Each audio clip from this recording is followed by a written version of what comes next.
What up, y'all? I'm back again, and I'm just gonna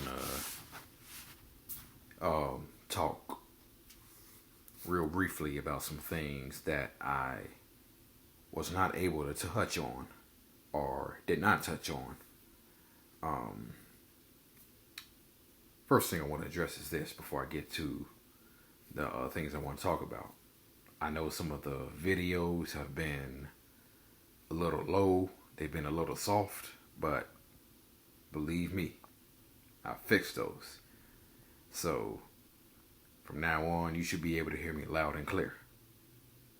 That's not number one, okay? That's not number one. I fixed those issues, and I'm gonna go over some things that I went over on the previous videos, um, just in case you could not hear me. Cause like I said, I know some of the videos were low, they were soft, and like I said, I've worked those things out. And so one of the first things that I'm going to touch on is the previous video that I made about verbal bullying. Um, Something that I did not mention was I also have a speech impediment problem, which I deal with. You may notice some gaps in the way that I talk in the videos. Um, I remember my speech therapist in grade school. She often described it as sort of like a rock being like caught in between when I talk. So that's sort of like what it is, but I will more compare it to a gap in the way that I talk. Sometimes I try to talk too fast, and you know, that's where I get stuck, and that's where a rock is stuck, and a gap occurs in the way that I talk. So, but I was made fun of. I was also made fun of for that. One of the things that they would do is they would like right in front of my face, they would go like, "Hey, Sean, how are you d- doing?" So they would do that right in my face. Um, I can laugh at it now. I can definitely laugh at it now. You know, that was years ago, and I've pretty much let it go, and so I can laugh at it now. But it wasn't funny back then, and it was not funny for several years to me, and for the longest time, I couldn't let go of the fact that people made fun of me for whatever my deficiencies may be, and I'm just now um, letting it go, and talking about it. It helps too. No, it helps too, and so yeah, I've just learning to let it go. Um, Second thing, I mentioned that that I have had um, thoughts about suicide, even when I'm working, not just at home. Um, um, no, I've told you before that um, I had suicide thoughts at UPS, the job I work now. I work two jobs, and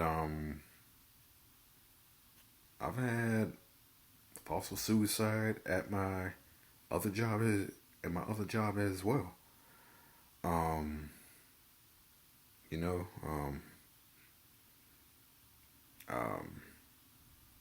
I've learned how to live,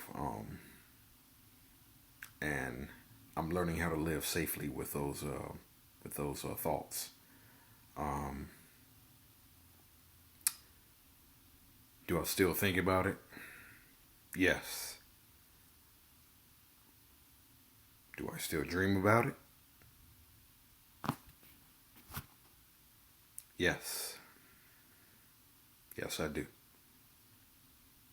I do dream about it. Um, but um,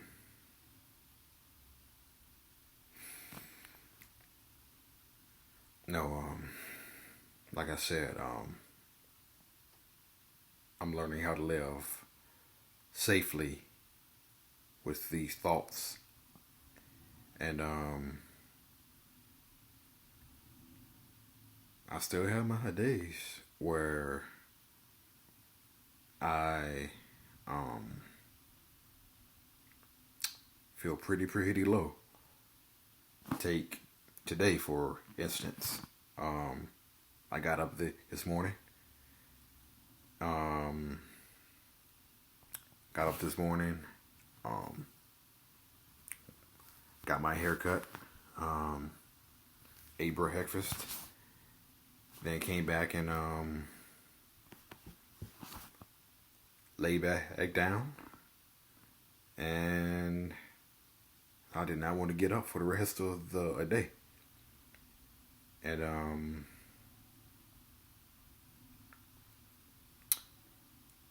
I almost stayed in bed for the whole day. I wanted to, but it was too pretty of a day outside. It's still pretty. It's still pretty outside now. Um, so um, so I got up and did some walking, and that helped too. And so yeah, that really helped, and I felt a lot. I felt a lot better. Felt a lot better. And sometimes I also wonder um, what would happen, how, and if I did commit suicide, um, how things would be different for everybody around me.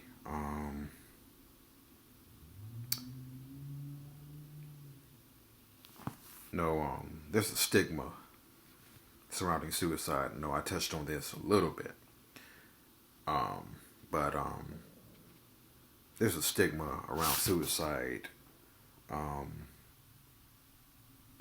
and I think one of the things we can do to erase that stigma is just being educated about suicide, and no, I think just having compassion, just showing a little bit of just showing caring, showing that you care. Um, you don't want to judge. You don't want to judge nobody. If they're thinking about suicide, if they're telling you you're thinking about that they are thinking about suicide. Um, I recently watched a video um, online, and this student who was in college she was talking about um, her friend, her roommate, who she was in college with, and she told a story of what her roommate thought about people who commit suicide, and I don't remember exactly what she said, but I do know that she said this. She said that her roommate told her this. She said, um, "You know what I think about people who commit suicide. Let them. Um, yeah, that's what she said. People, you know how I feel about people who commit suicide. Let them, because they are often, because I view people who commit suicide as weak or selfish, and that cannot have been farther from the truth." And she also talked about how um, suicide is talked about. Um, she was how she went to Sunday school, I believe, and her Sunday school teacher was talking about um, how it is a sin to commit suicide, and you will go to hell for that. Well, her college roommate and her Sunday school teacher, while she was giving her speech, she said she felt sorry for both, because both did not see the pain that both, they don't see the pain that people are in. They don't see the circumstances that they go through, and they just don't understand. And that's one of the reasons why people don't tell them. People don't say that they're going through a hard time with depression or suicide, because you know, people think they're weak, and and um and that cannot end up being farther from the truth. That's just not true. Um, people think, some people think that, no, you can just pray it away, or no, you can snap out of it. Well, I know for me, I couldn't pray it away. No, that's not how it works. That's not how it works. It didn't work for me, and that's not how it works. Um, I had to get help, and let me just say this: if you're going through a hard time, please, no, you can't pray it away. No, you got to get help, and let me just say, hey, this: if you get help and you do the work, and you also pray about it, then you will start to see some changes. But just can't you just can't hope that it'll go away. You just can't do nothing and pray it away. No, nah. It didn't work for me, and when I decided to get help, that was the best thing that I did, and I did hear the work, and I prayed it every day, and things have begun to turn, and I just feel very, very blessed that I can talk to you about some of the things that I've went through, and I just can't wait to talk about some of the things, some more of the things that I went through. And like I said, talking about it is a form of healing. And